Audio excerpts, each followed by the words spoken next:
අපි දන්නවා මැණික් කට් කරනකොට සෑම টොප් සයිඩ් එකකම දැන් එන්න තියෙන වැරදි මොනවාද කියලා.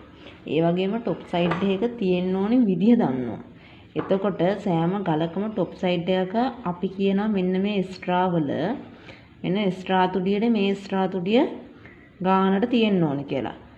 ඒකෙදි මේ ස්ට්‍රා එක මේ ස්ට්‍රා එකේ අතර හිඩසක් තියෙන්න බෑ කියලා කියනවා. ඒක සෑම টොප් එකකටම තියෙන්න ඕනි දෙයක්. එහෙම වුණොත් ඒක හදන හැටි අපි ඉගෙන ගත්තා.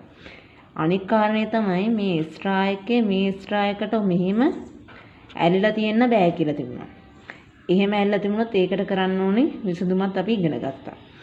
තව টොප් සයිඩ් එකේ තියෙන වැරද්දක් තමයි V අකුර තියෙන්න ඕනි මේන් එකේ. V අකුර තියෙන්න ඕනි කියන්නේ ස්ට්‍රා දෙක මෙහෙම තියෙනකොට මෙහෙම ගානට ලස්සනට V අකුර තියෙන්න ඕනේ.